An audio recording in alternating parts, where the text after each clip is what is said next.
Okay, well, we are at 2:02. So we're going to get started. Like I said, my name is Jessica Reber. I will be your room host. You are in the blue room.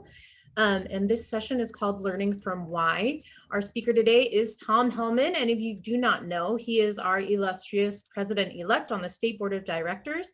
He's been involved in the park and recreation profession as part-time and full-time for over 25 years. Currently the Recreation and Community Services Manager with the City of Folsom and is responsible for youth, teen, senior services, special events, facilities, aquatic sports, community arts, and an art gallery. I feel like that's the whole city, right? Like that's everything. He's covering it all. So, yeah. Before this, he served as recreation supervisor for 16 years for El Dorado Hills CSD and Casumna CSD. During that time, he served as CPRS Aquatic Section President, as well as CPRS District 2 President. And as I said, he's our current president-elect for the State Board of Directors. And today we are being presented with Learning from Why Leadership. A couple of housekeeping items. I will be posting the general survey about 5 minutes towards the end of the session. And at that time, I will also be posting the CEU Survey Monkey. So if you're doing CEUs, please make sure to click that link and fill that out. But without further ado, I will hand it off to Tom. Thank you, Jessica. Hello, everybody. It's good to see a couple familiar faces and names. And if you want to be camera shy, that's okay. It's 2 o'clock in the afternoon. I get it. But if you have the ability to view and show your face for everybody, not just me, I would appreciate it. I'm sure others would too. But thanks for joining. This is a session I've done a couple times, and I've tried to adjust it and add to it. But I will engage you in the chat box. So if you do have that open, I will ask you a couple questions, and just simple things. You can just put them right into there for everyone to see. And Jessica will help me if there's any questions that pop up into there. But the essence of why I wanted to come talk to you today was really to pass on where I have learned a great deal from an individual and how that applies to us in municipal government and a public agency. So it's this insight into what is this learning from why. It's this this idea or of leadership from a why belief, and why meaning a cause, a purpose. And so I'm going to share 2 leadership teachings from an individual named Simon Sinek. And then, as I'm sure you've heard, and I know Tara has spoke to us all yesterday morning, and she launched off our CPRS conference last March in Long Beach with the message that we're all better together. And the messages that I share with you today kind of intertwine a little bit with that. But at the very end, I think we have all learned that being here with one another, we are better together. Knowing that there are others out there that we can connect to and rely upon, we are better together. And so that embodies CPRS, and it embodies a little bit of what I'm going to talk to you about today. So in the chat box, how many of you have heard of Simon Sinek? Just put a Y or an N or a yes or a no or 1 or 2, just so we can kind of see, so I can kind of get a gauge as to everybody and whatnot. Perfect. Heck yes. Okay. Got an enthusiastic yes. I like it. All right. So that's good. So a couple of you, and that could be anything from maybe looking and reading some of his books, like I have up here, to maybe engaging him on social media or other platforms to kind of see what he has spoken about and where his beliefs are. And so what I really went down this path some time ago, but it all started with start with Why, of course, and reading that book not once but twice, because I'm not an avid reader and usually it takes me a while. So, but I'm very proud to say that all the books you see in front of me, I have read. And that is a big accomplishment for those of you that may know me or may not know me, because my mom always said that you are not the best of readers. So this was a big passion for me to take this on and to read about this. And so I finished it out with really enjoying his last book, Leaders Eat Last, and then his very last book, which is The Infinite Game, is really a change of everything, but it's really fascinating and really helpful. I would recommend to get you started, if you're not the avid reader like myself, Start with Together is Better. It's a quick read. It's about 20 minutes, and there's pictures and short sentences and phrases and meanings, and it's kind of like that feel-good book. So I really do like that book a lot. So I started this journey about going on now 8 years ago, and I've come and I've now taken what I've learned and shared it into the CPRS world on what we do on a day-to-day basis as public employees. Simon's messages are all related mainly around businesses. The only public sector that he really pulls into is the military.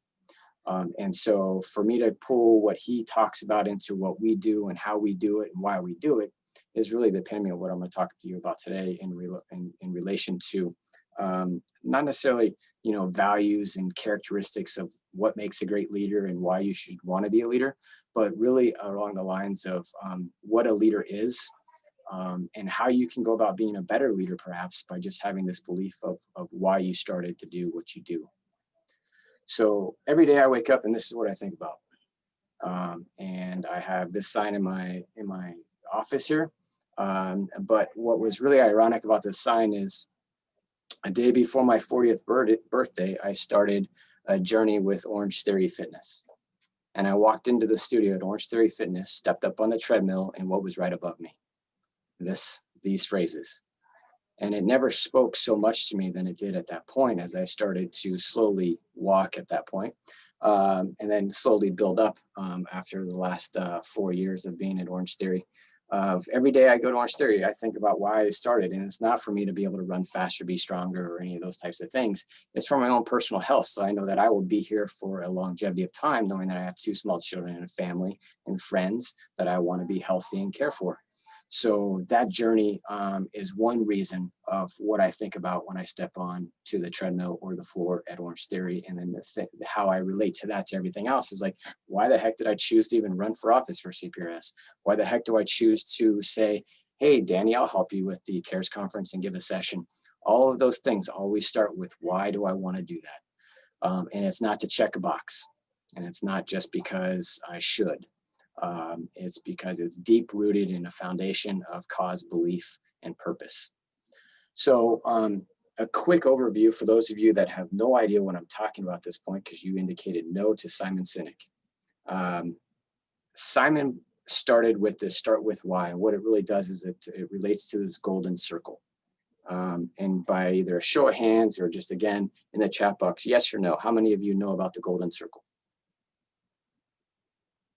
Couple hands, couple yeses, and a lot of no's, or a few no's, I guess. Okay, so golden circle. This is great for probably where we will, the best circle ever. Thank you, Marissa. I like that. This is really helpful, and I'm going to try to break it down to our world right here for you. So Simon says, everything you do, you have to start with why. Every single one of you on this call knows exactly what you do. You don't even think about it anymore because it's so easy for you to tell me what it is that what you do. And for many of you, it's obviously the classes, the programs, the activities, the camps, all those different things that you give to your community in the form of some level of participation in our world. That is our what. Those are what you do, all right? How you do it. Some of you are pretty good at telling me how you do it. And some of that is through the engagement of social media. Some of that is through maybe the engagement of your website. Some of you might say, we used to do it through the way of a printed activity guide or recreation guide, but those may or may not exist as we move into the future, who knows? And some of you may say it through the form of flyers, through going out and talking to people about the different programs and services you have. But very few of us actually know why we do what we do. And it's great because this morning, I think most of us, hopefully all of us, heard Angela speak. And she mentioned some of these key words about why and how and why would you want to be the assistant director for your position and those types of things. But it all starts with a purpose and a cause and a belief.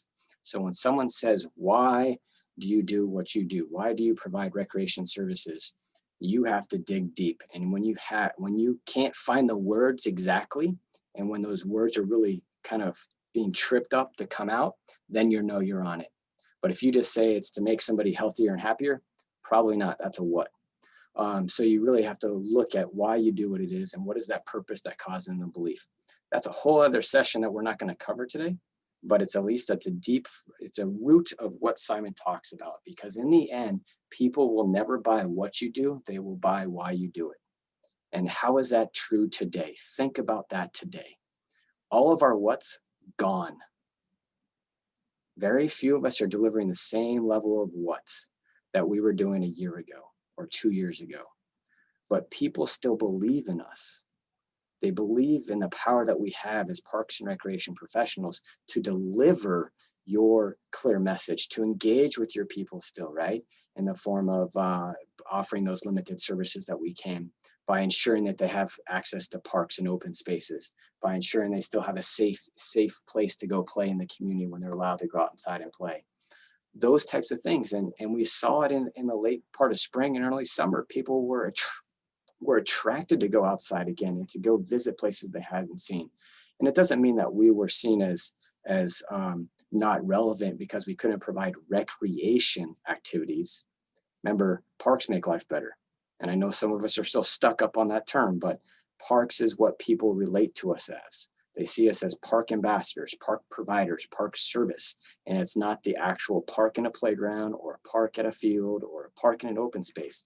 They see us as parks, which means providers of recreation, leisure, park services, however you want to term it. But the general population sees us as park professionals.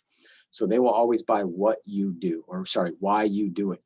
And that was never more clear in the spring when we saw flocks of people going outdoors and enjoying our parks. So Simon has created a why statement, and it's a whole path that you can go on. He wrote a book about it, for crying out loud. My journey on this was never to find my why statement, to never craft a why statement.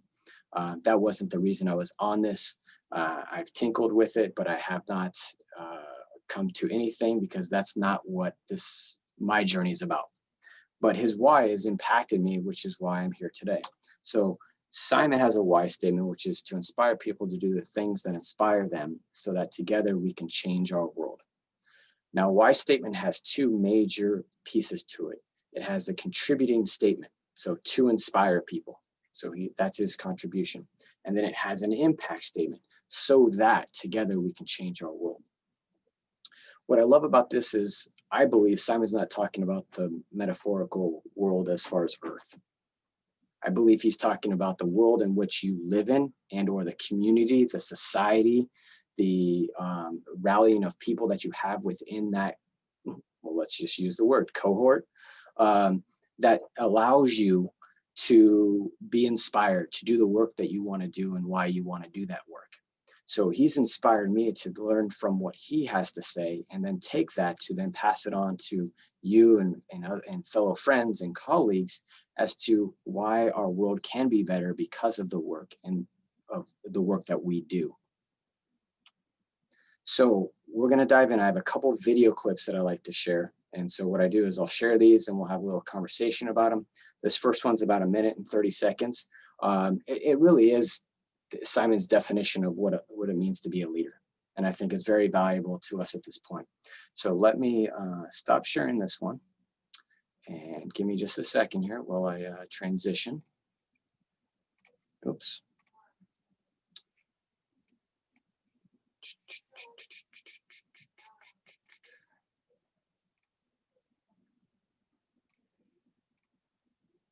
Okay. Everybody should see capture your flag, right? Thank you for the nod and the thumbs up. What does it mean to be a leader in what you do? To be a leader means one thing and one thing only. It means you have followers. That's it. You know, it's not about learning your style of leadership and how to adjust your style to fit the situation at hand. That's management, right? Leaders only have one thing: they have followers. A follower is somebody who raises their hand and volunteers to go where you're going. They raise their hand and volunteer to go in the direction that you're pointing. And so to lead others means that you have a clear vision of a world that does not yet exist, a world that could exist. And by articulating that cause, that vision, that purpose over and over and over again, it inspires people who believe what you believe, who want to see that world built, to join, to go with you, to figure out ways. you know? And so for me, in my work, what leadership means is articulating this world in which the vast majority of us wake up every single day, inspired to go to work, and come home every single day fulfilled by the work that we do. That doesn't mean we have to like every day, you know, but we can love every day. You don't like your children every day, but you love your children every day, right? And so the more I talk about this world that does not yet exist yet, because right now the world we live in, the vast majority of people, 90% plus, don't love what they do. They may like it, but they don't love it. When I talk about this world, it inspires others who believe what I believe and want to see this world built, join up and figure out in their own way how to advance that vision so it becomes real. My role is to continue to pound the pavement and put that vision out there.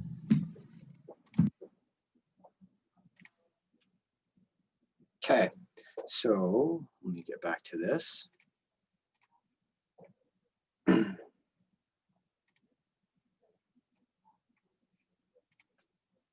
Oops. So leadership means that you have followers. And what did I do? There we go. Leadership means that you have followers, and followers who believe in what you believe, and you're able to articulate that. That's the key message right there. You're able to articulate a vision. And what I love about what he just said is articulate a vision in a world that does not exist. I believe the world that we create on a day-to-day basis through parks, recreation, leisure, enrichment, whatever fancy term you want to use or non-fancy term in which we deliver our services, will always make the possibility of tomorrow better. That I believe, period, right? If we did not exist, think about this for a second. I know we had this conversation a couple years ago, or maybe it was during the 2008 recession. If parks and recreation was just disappeared, the world would not become better. We create the communities in which we thrive, play, and live in.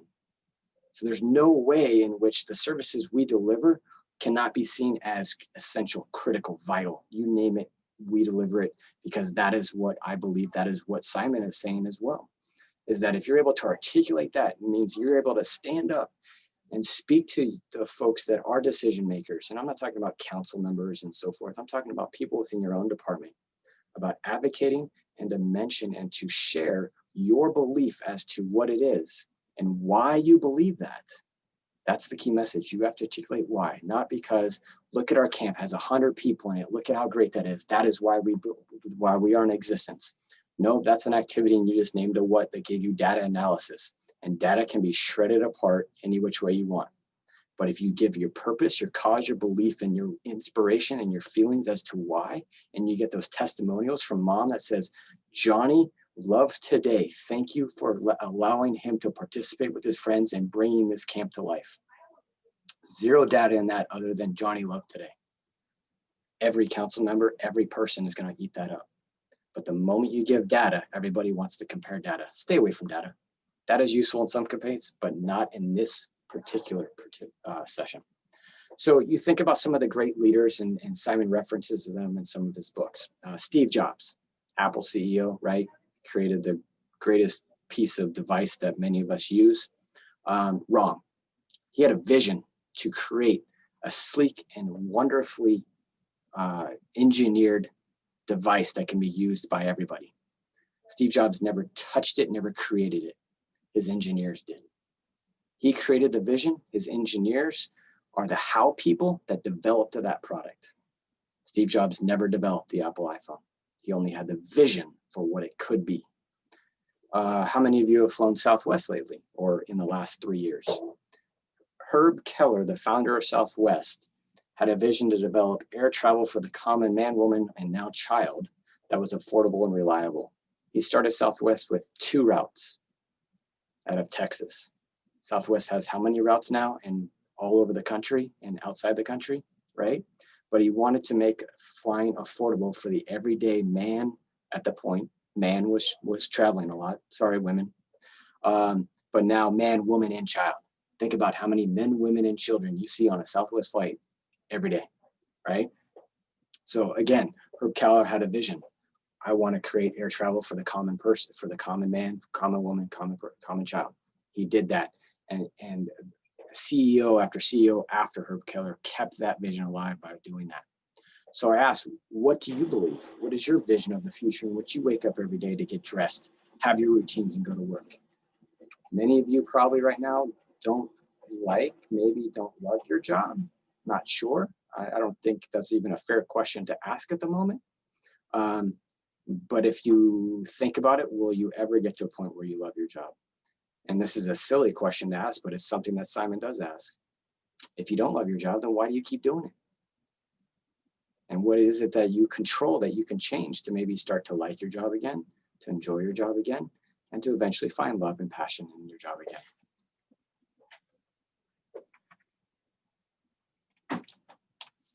All right, so here's your first leadership teaching from Simon. And it's another little quick video segment. And then it's about 5 minutes in length. And then we'll talk about that one. All right, so everybody should see why good leaders make you feel safe. Yes? Okay, thank you. Sorry, you get to see at home a Lowe's ad real quick. There's a man by the name of Captain William Swenson, who recently was awarded the Congressional Medal of Honor for his actions on September 8th, 2009.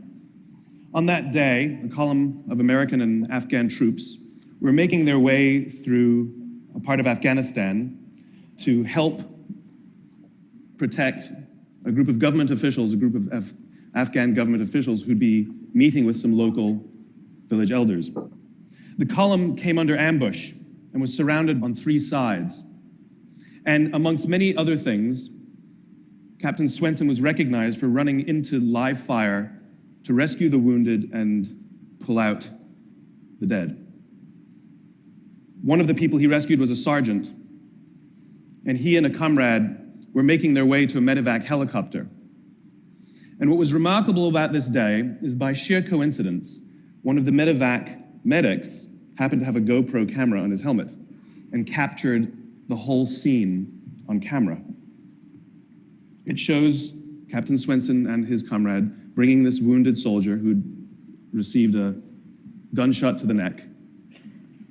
They put him in the helicopter, and then you see Captain Swenson bend over and give him a kiss before he turns around to rescue more. I saw this, and I thought to myself, where do people like that come from? What is that? That is some deep, deep emotion when you would want to do that. There's a love there. And I want to know, why is it that I don't have people that I work with like that? You know, in the military, they give medals to people who are willing to sacrifice themselves so that others may gain. In business, we give bonuses to people who are willing to sacrifice others so that we may gain. We have it back, right?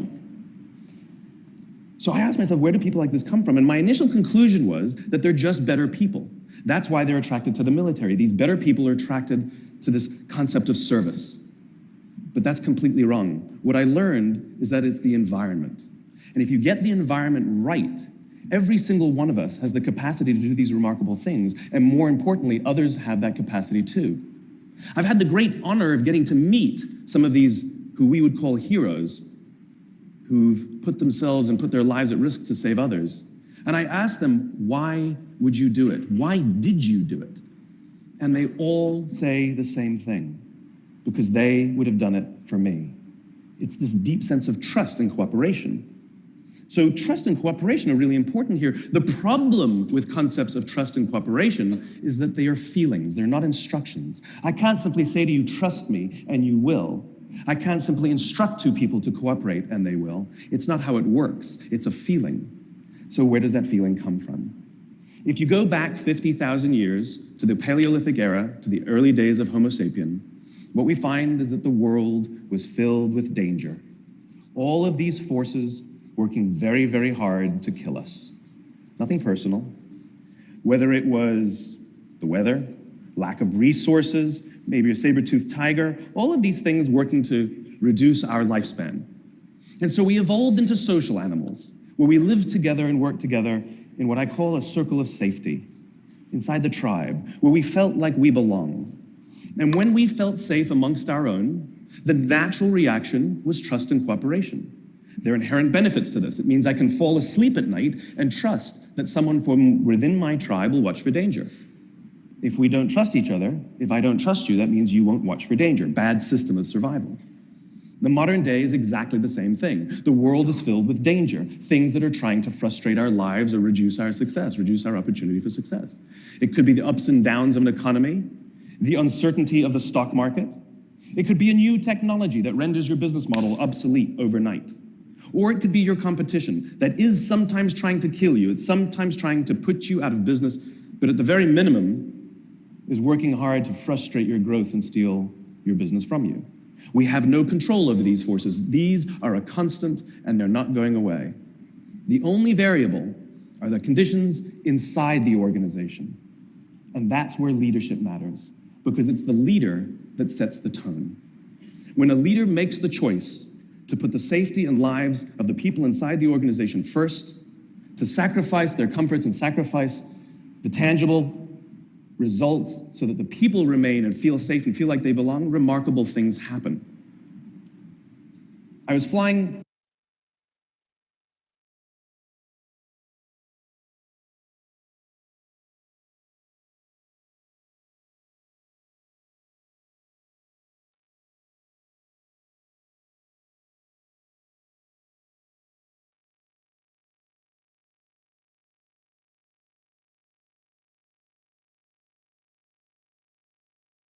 Let's unmute myself. Let's try that one.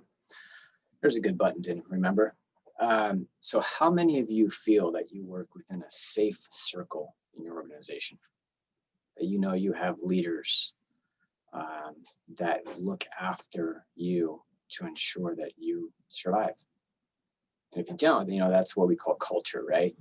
And that's what the culture is. Now, many of us, I'm going to take a guess here that we have every level of, if you will, job classification within this call right here, right? We've got maybe some part-time staff, maybe some coordinator, supervisor, manager, whatever the levels are.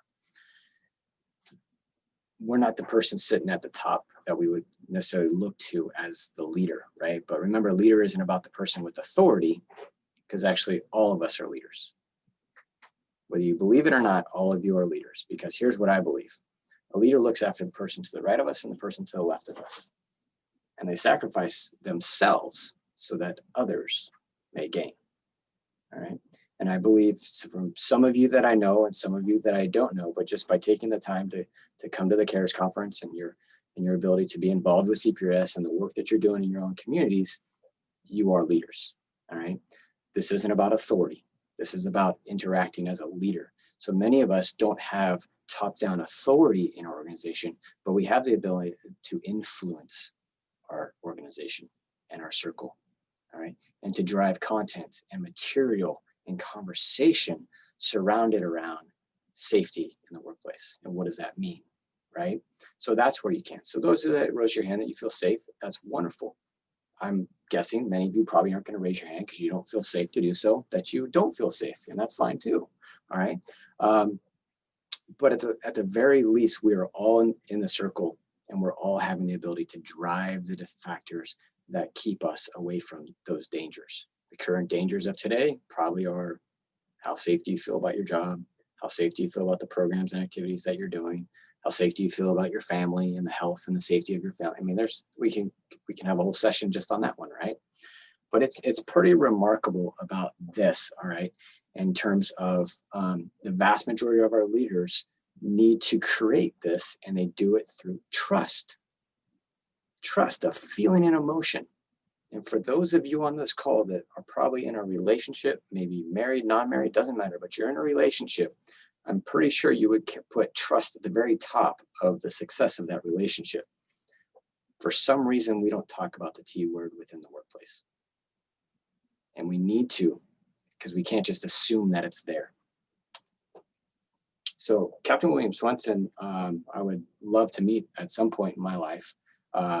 And let's just be very clear that I will never advocate that you go back and start kissing your employees. So that's not what this message here is. But there is a great message here that he has some deep affection and want for the survival, obviously in the battlefield, not just for their own survival, but for the health and well-being of the people that he has the responsible of being in charge of. And that's what's critical with when I look at this. All right. And then going back out to do those types of things. I think we all chuckled when we heard about the aspect of giving medals to soldiers versus bonuses to CEOs for how they sacrifice people. Think about that and look at that in your own organizations. Obviously, it's not about getting medals or bonuses, but you can look at what does that relate to in your organization, and what's going on within your organization. I talked about this concept of trust and cooperation. I'm going to hit on it a little bit more as well. But I want to know, and feel free to put this into the chat box as well. Who do you know out there in your world, in your professional world, that no matter what, you know that they would be there for you because they know that you would be there for them? How many of you have that person? How many of you have that type of relationship with somebody that you don't have to say it, they just know it, right? And if we were to then extrapolate that or take that and exponentially add to that, where let's say everybody on this call now has that person, and it's actually anybody on this call, and then the next one is the same thing. To me, that's what CPRS is. To me, that's that ability, because I could pick up the phone and let's see here, Stephanie Moret. I have not had the pleasure of meeting Stephanie. I do not know where she works, but I have a feeling I could probably pick up the phone call and have a conversation with Stephanie, and it may start awkward, but probably a minute into it, we'd be pretty good. All right. That's the power of what CPRS is, right? Hopefully she'd be able to take her mask off at the same time. But being able to do those types of things. And so that's what this is about. Okay.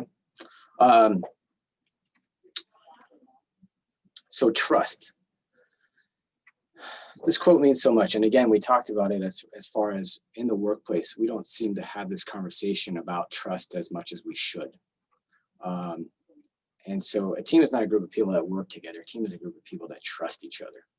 And so I have a sports background, and I played team sports, and whether you play team sports or not team sports, it really doesn't matter. It just matters if were you ever involved in a group of people, let's just call it 2, 3 or more, and there's your team.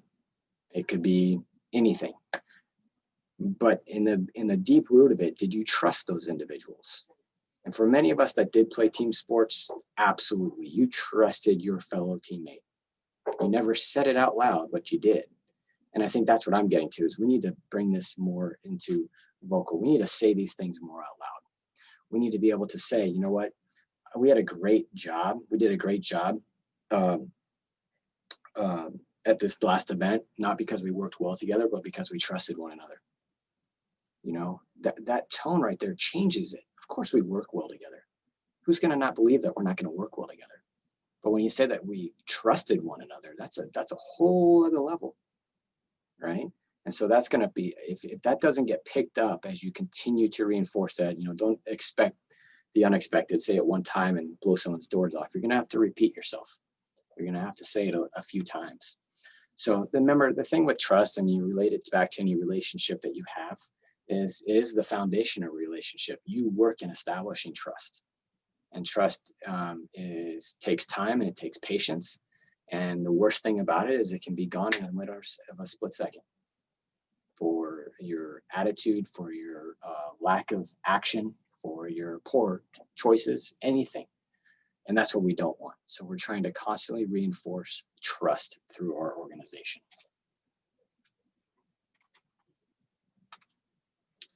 So we should all encourage and build a workplace where trust is not assumed, but it is constantly reinforced and strengthened.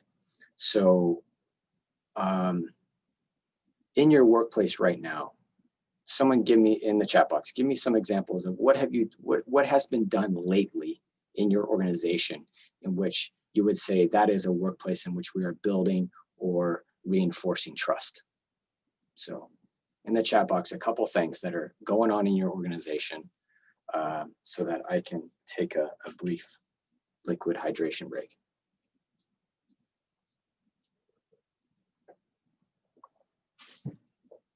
So Aaron, creation of COVID safety protocols. Keith, hi Keith. Faculty sharing curriculum, exams, etc. Wait, you're sharing exams? Like, so the students can cheat? What's going on, Keith? Sharing our goals and trust. Are those personal goals, Becky, or what are those agency goals? We're actually doing both your personal professional goals and the goals for the whole agency. I'm fairly new here, so as part of my bringing my team together, I'm encouraging both of those so we can kind of see where they intersect and help each other reach them. Yeah, okay, perfect. Marissa, thank you. How many of you ever thought as a public employee you would be granted privileges to work from home? Like Jessica said, 20 plus years I've been doing this, and I never thought for a second I would be allowable to work from home. You know, and now could that become the new norm of some sort of hybrid, some sort of, you know, hey, you were getting your stuff done just because, you know, in a year or two, there's no pandemic. Yeah, you can continue that because that works. Businesses are completely shutting down office locations, you know. I know my wife's company, and in a year they will let their lease go on their building and just remote, and everyone will go virtual. So, we set up capacity for full-time. Yeah, but that's the last time I'm trying to fix that. Okay, crossing over into each other's programs to help. Right, getting some development opportunities. I was in a session earlier today by Liz Elliott, and that was something that was discussed. Opportunities that are now afforded to you that maybe you didn't even know existed, or you know, hey, we got a role for you, but it's not creating programs and doing the things that you've done, but it's over here. Don't turn your back or shoulder to that opportunity. Take it with the development, go learn about it and do your best job, and you never know what could be coming from it. And working in partnership with new agencies on different programming levels. Yeah, Aaron. And I've seen that not just from the public-private partnerships, but I've seen public-public. A lot of those happening as well as you merge down these virtual things. So that's awesome. So 5 lessons about trust. Remember why you started. If you can articulate the vision, the purpose, the cause of why you started, then you will form followers, and that followers is the essence of building trust. Once you articulate that clearly and you have consistency and you are disciplined in it, meaning you're not wavering, and your integrity and your word is your word. Remember, trust is about integrity. It's about being, you know, there for the person no matter what. Putting your own ambitions aside, perhaps even, and just relating to those to your own either staff or your own organization. Leaders need a following. If you can do that, then you will get followers. All right. Communication is about speaking. It's about listening. All right. You learn a whole lot more when you listen and don't say a word than you do when you speak and don't listen. All right, so listen to what's going on. Don't feel like you always have to have a response or a contribution. Listen, take it in. One of my strengths is deliberate. I can take in a lot of things and not say a dang word for a very long time. All right, it makes people really nervous, but you know what, I'm cool with that. And then serving those that serve others. All right, we're all in that capacity. We're helping each other right now. We're helping others. And that's the role that we play as well. So who do you choose to follow, and how do you or will you go about building trust within your staff or organization? So I'm curious, in the chat box, clearly I follow Simon Sinek. I like him and I follow him. Is there some other individuals, some other literature or any other resources that you can share with us all right now? And you can put in the chat box, you can unmute and you can shout it out, you can share something, but I feel like this is an opportunity for you to let us know who is it, what is it that you are doing to build your own repertoire of being able to lead others and to have conflict management and to build trust and to create a better place so that tomorrow we have a better world. Mr. Wooden, Stephen Covey, absolutely. Anyone else?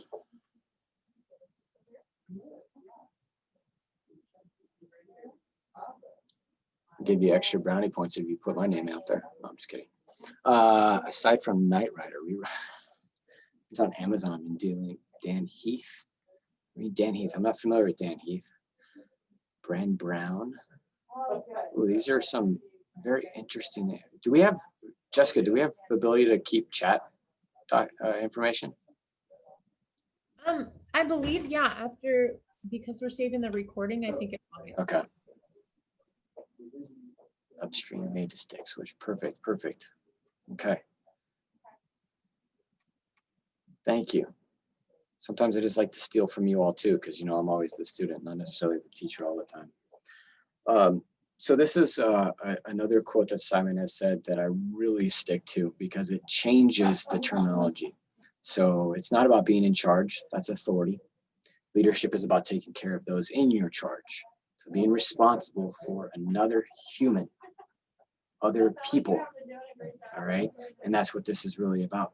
How many of you continue to use the phrase, if you're speaking, my staff, the work of my staff did X, don't make it possessive, all right? If you are in charge, then you're doing it, you're allowing them to do that work. So give them recognition by name. Don't just say my staff. It's too arbitrary. So give them recognition by name or bring them along with you rather than call them out if you're doing something in that range.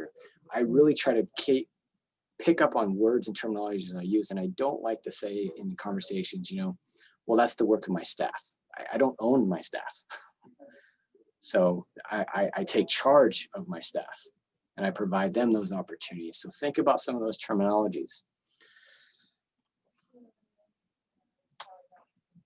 So moving forward as a leader in your organization, these are 5 things that you need to kind of really think about and apply as you move forward. So, and we've already mentioned a few of them, but leaders have followers. So, many of us will, there's plenty of things, books, sessions, audio, video, whatever that you can talk about characteristics of a leader, what's a good leader, what's a bad leader. And those are good things to learn about. But again, Simon doesn't tell you characteristics of leaders or anything like that. This is about the concept of a leader, and a leader has followers, and followers are people that believe in what the leader, what the leader's message is. And they want to then go do something about it. So when Tara launched Better Together, how many of our districts and sections jumped onto that and really rallied behind that cause as well? That was a purpose. That was a cause. That was 2 words that were super powerful and will always be super powerful. And those words won't just go away because Tara is no longer the president in whatever month's time is left in her term. We want to make others feel safe. So are you in a position where you have a group of staff that you're ultimately in charge of that you can make feel safe on a day-to-day basis? And do you do that on a day-to-day basis? Because I recall not too long ago, a few months into this whole situation, I was not feeling safe. I wasn't feeling safe, but that didn't mean I couldn't make my staff feel safe. All right. And again, the sacrifices we make as leaders so that others may gain is the true nature of what I'm talking about today. Establish and maintain the trust. Work on that, talk about it. It's the feelings. So guys, I know we're getting better with articulating our feelings. And I don't mean to be sexist with that, just you guys. I know girls, sometimes that can be hard for you too. All right. But we need to talk about it. And yes, it's a feeling, it's an emotion. It's something that you just can't direct somebody to go do. Just, one day go, hey, John, you're going to trust me, right? That I'm going to say what I mean and do what I say? No, John's going to say, heck no. I want you to demonstrate that trust to me. And I want you to articulate that to me. And I want to make sure that you're going to uphold that. And then I'll start to trust you. And that's how it should be. But if you don't talk about it and you don't demonstrate it and you don't articulate it, then it's just not going to happen. And then finally, take care of those in your charge. All right. This isn't about authority. This isn't about being in charge. This is about taking care of those in your charge. A complete distinction. I know it's a play on words often, but look at how it is worded and you will find power and meaning in just the phrase of the term. All right, let's pause for a second. Do I have any questions, any comments that anybody wants to throw out there while I keep hydrating myself?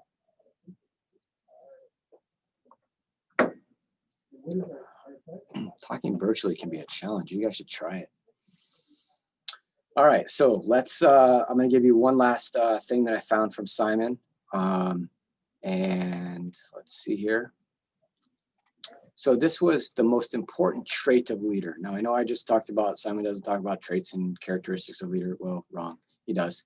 And he just released this kind of recently, but I think this has the same powerful meaning, not just because it's the trait that he says is the most powerful, but also one that goes along with what I've been talking about, what we're sharing today. So,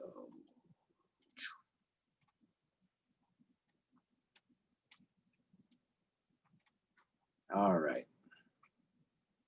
I get asked very often, you know, what are the most important characteristics of leadership? Vision, charisma, you know. I know plenty of incredible leaders that aren't big Steve Jobs visionaries, you know, they're just not. And I know some fantastic leaders who do not have charisma. They're quiet and super introverted, you know, and they're just not that exciting to talk to or spend time with.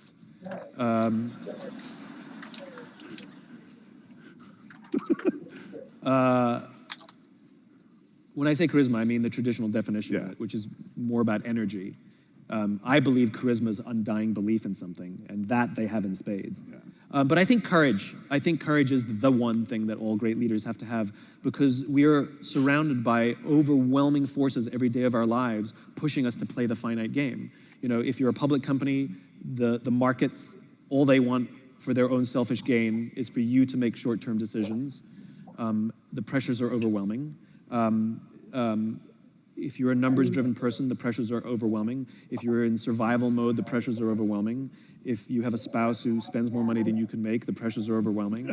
All the pressures around us, even the way we treat competition versus rivalry, like we feel like we have to win, win, win all the time. The pressures every day on us are absolutely overwhelming for us to be finite and to prioritize the short term over the long term, to prioritize the urgent over the important. And it takes unbelievable courage to put the important before the urgent. It takes unbelievable courage to resist all the pressures coming from selfish outside parties. It takes unbelievable pressure to do the right thing. So yeah, courage is it.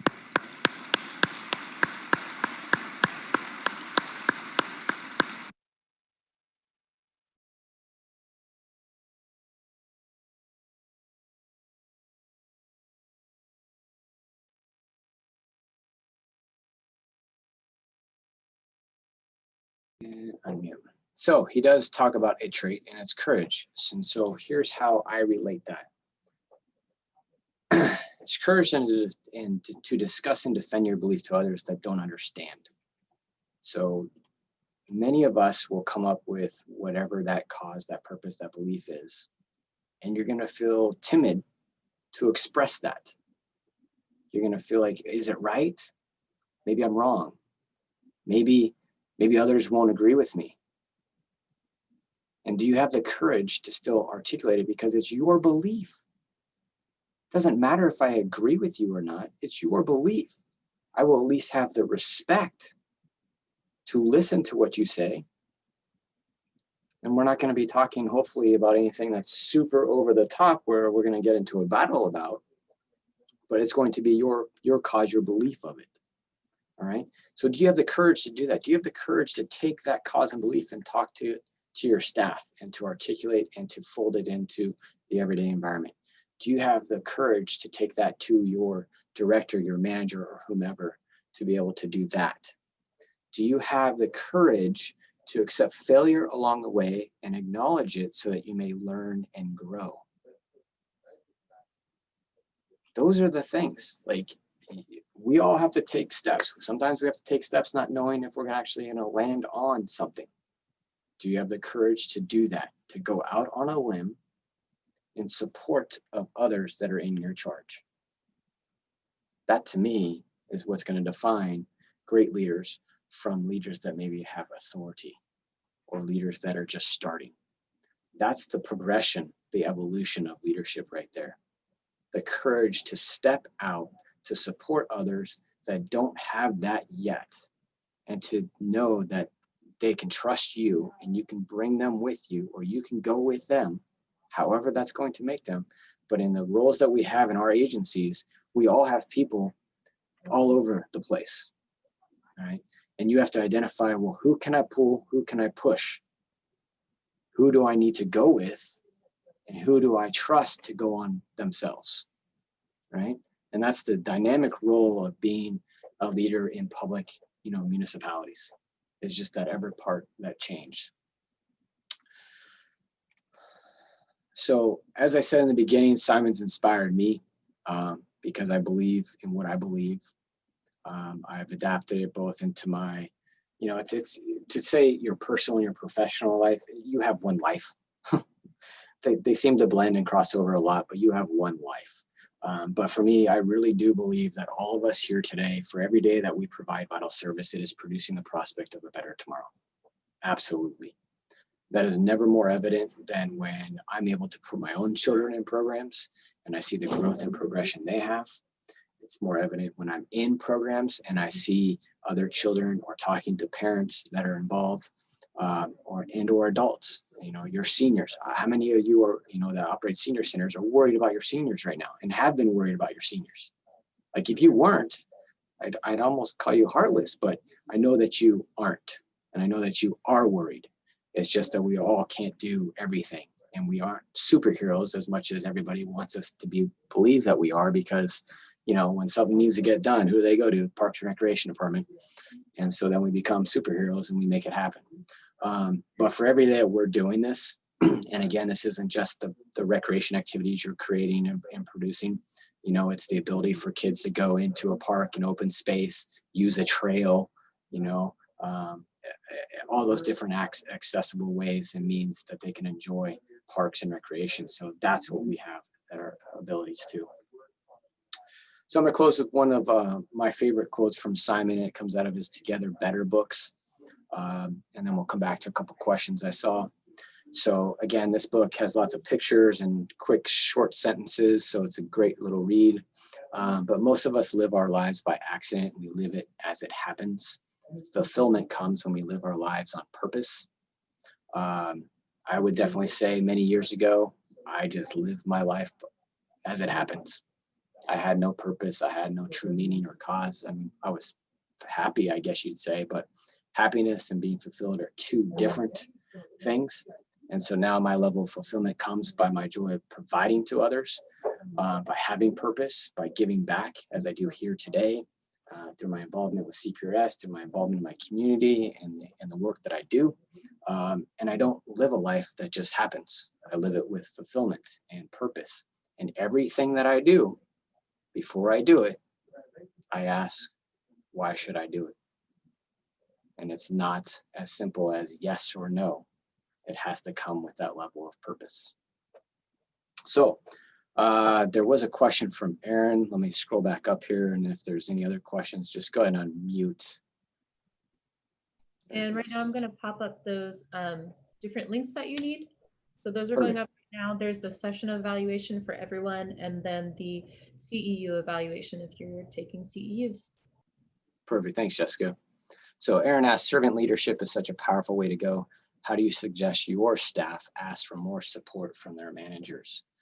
So knowing that, we probably have 20 different agencies on here. Who knows what's happening within that culture of that agency, the level that manager is at, the comfort they're at. But, I've always been one to say, you know what, I will always help someone else. Even if it's really time that I don't have, it's just that person in me. So, but for staff, sometimes you can't wait for them to come to you. You have to identify what's going on with them, maybe provide little things along the way, see how they respond to it, see how they adjust, a little bit of development, a little bit of challenge, a lot of learning perhaps. But at the same time, just because we all maybe finished college and got our degrees or finished school doesn't mean we stop learning. And so any opportunity we have to continue that learning path and for us to provide that opportunity, I know Keith would be excited by me saying that, then that's what we have, that's our responsibility. And even from our youngest to our more veteran staff members as well.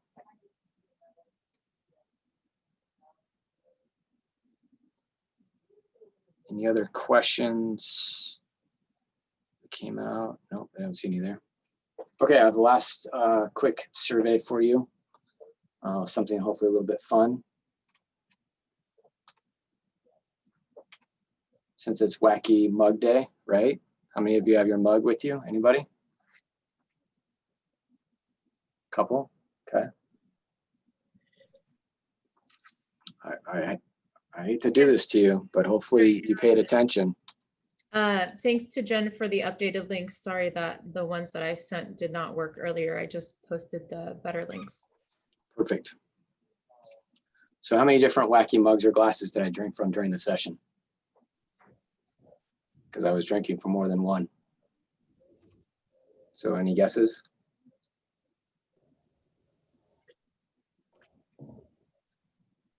I gotta count them, hold on. Okay.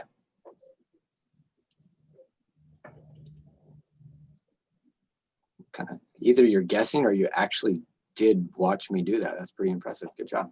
1, 2, 3, 4, I did 5. So, and some of them were glasses like this one, you know, Wreck Boss. Some of them were my superhero one, T for Tom. I was gonna trick you because I used the World Best Boss one. Wait, let me see here. Where'd it go? There it is. But on this side, it's the I Love Cams. So, thank you for indulging me. If you have anything, please reach out. Happy to discuss. I really appreciate your time today. And as Jessica said, you got the stuff on there for the session eval. And if you need CEUs to do that as well. Thanks, everybody. Good to see faces.